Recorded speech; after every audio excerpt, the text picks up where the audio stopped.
Why, Peter? If it isn't shut off, the building will collapse. Get out, I'll try to stop it.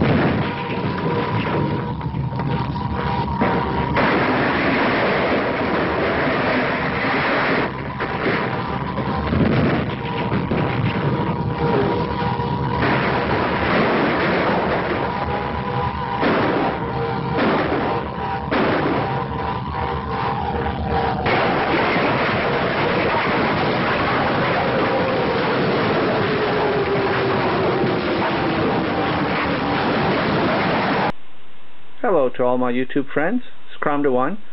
I'm here with my friend Moe. We're down in the basement once again, and we're coming to you for the CCC channel. I've got a little video I'd like to do today, and it's about a really nice series from the 60s that is still pretty affordable. I've seen some really good prices for these on eBay, and I think it's something that everyone would probably enjoy owning, and I want to do a little bit about them today. And the first issue is Fantasy Masterpieces #1. This issue is from February of 1966, and if you see by the cover, it's a sci-fi. They reprint science fiction, but it's Kirby art, Ditko. See, Kirby and Ditko. And what's really special about this issue, and I'll just show this to everyone, get it out of the package here. It's got a really neat photograph inside the first page, which you'll all probably enjoy. It's Stan Lee. Nice picture of Stan Lee. Good photo, and it's a good lead-in to the stories, because he just talks about all the stories in these little word blurbs here. And it's a great issue. If you like Golden Age sci-fi and some horror, it's an awesome issue to own.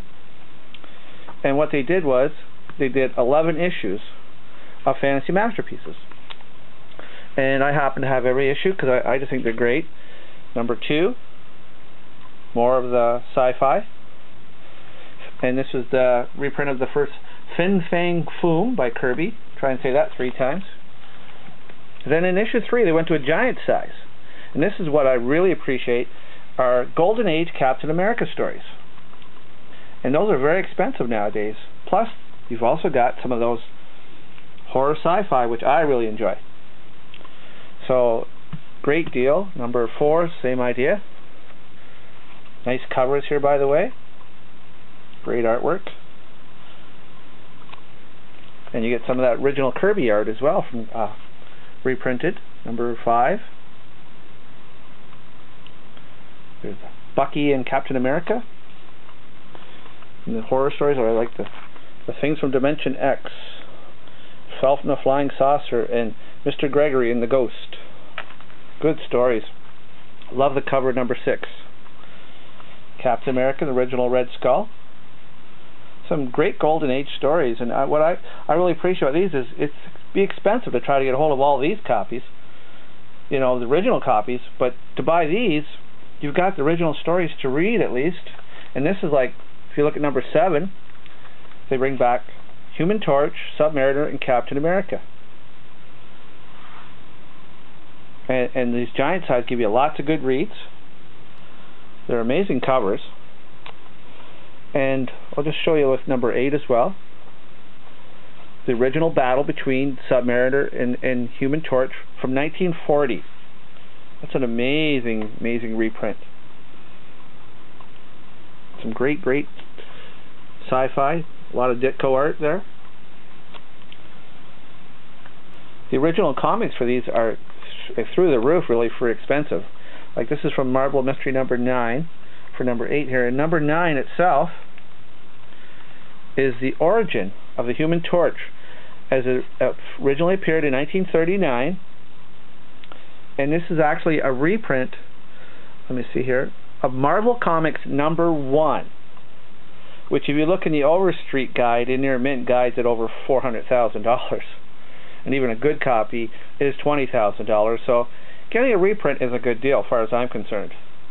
At least the reprint's in my budget, and you get to read the original stories, and that's the most wonderful thing about this series. Check out #10. Same idea. The All Winners, which is the most colossal collector's classic ever reprinted. Captain America, Submariner, the Human Torch, the Wizard, and Miss America. All Winners #19. and this is just a great read. I've loved reading these. I've read them over and over. And the last issue they did was number 11, The Origin of Toro, which is the Human Torch's sidekick.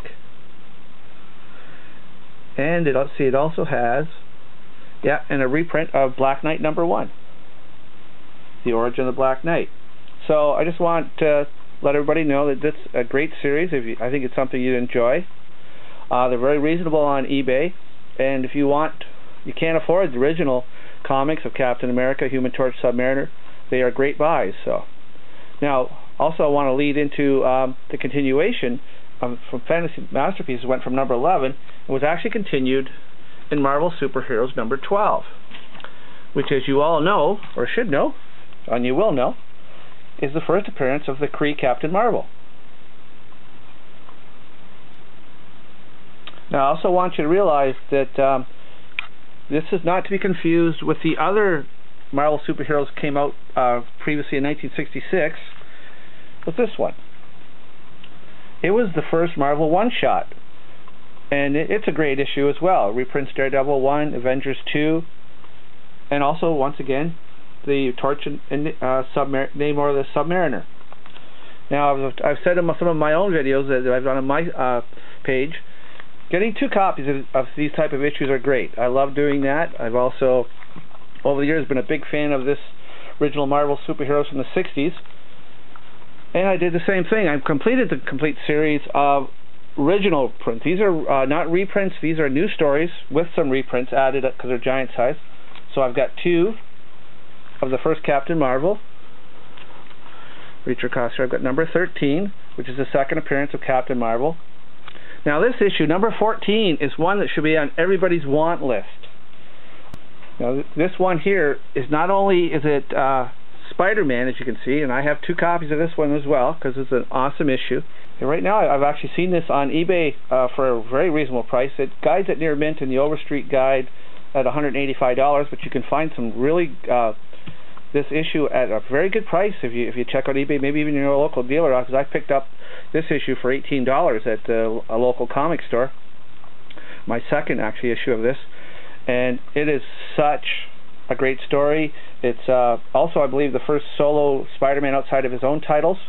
I think the whole series for this Marvel Superheroes from issue 12 to 20 is very undervalued because there's a lot of good characters in here and a lot of good original stories. Go from 14 to 15, which is a Medusa from the Inhumans. Nice cover. Number 16 was actually the last issue I had to get to finish this series. I showed it on one of my videos a few months back. It's the Phantom Eagle, and it's his first appearance in the Silver Age. His origin and his first appearance in the Silver Age. Number 17 is the Black Knight, and these are all giant size, with the backup stories being Golden Age reprints of, I believe, Submariner again and the Torch.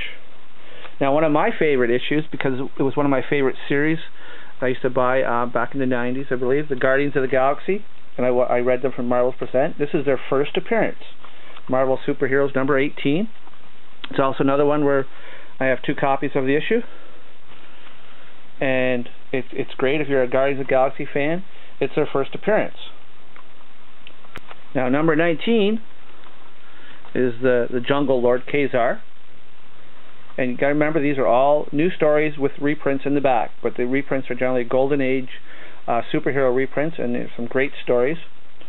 It's number 19. And now the last issue that was new art would be issue number 20, which was a Doctor Doom cover and story. Great cover. This is just an awesome story, great issue, and you can see the reprints of Captain America, Torch, and Submariner. And I just think Fantasy Masterpieces or Marvel Superheroes, it's a 20 issues of great artwork. Now, Marvel Superheroes ran for a lot of issues, but after issue 20, they started in just reprints. And I have like 22 just to show you. They reprint the early X-Men, Beware the Blob, and Daredevil. And I also have, like, to show you, number 28, Iron Man and the Black Knight, plus Daredevil's fight with Stiltman. But the issues, like I said, that I really think you should try to concentrate on if you're going to do a series is go down from like 12, First Appearance of Captain Marvel. Great issue. If you can pick up the series or you find these issues, they are some fantastic reads, and I highly recommend them. And I think that basically in the guide they're still pretty undervalued. The Fantasy Masterpieces is the same way. And if you're a Stan Lee fan, you know, pick up the first issue. You can still find it for a reasonable price. Get a nice Stan Lee picture as well. So I hope this helps. I hope everybody enjoyed this little video of these comics. They're a great series. They're still reasonably priced, and I think they're all undervalued basically. So for Cromda1 Moe, if you have any questions, please just write below there, and we'll try to answer them or any comments. Thank you for stopping by. You all have a great day. We'll see you real soon. Bye for now.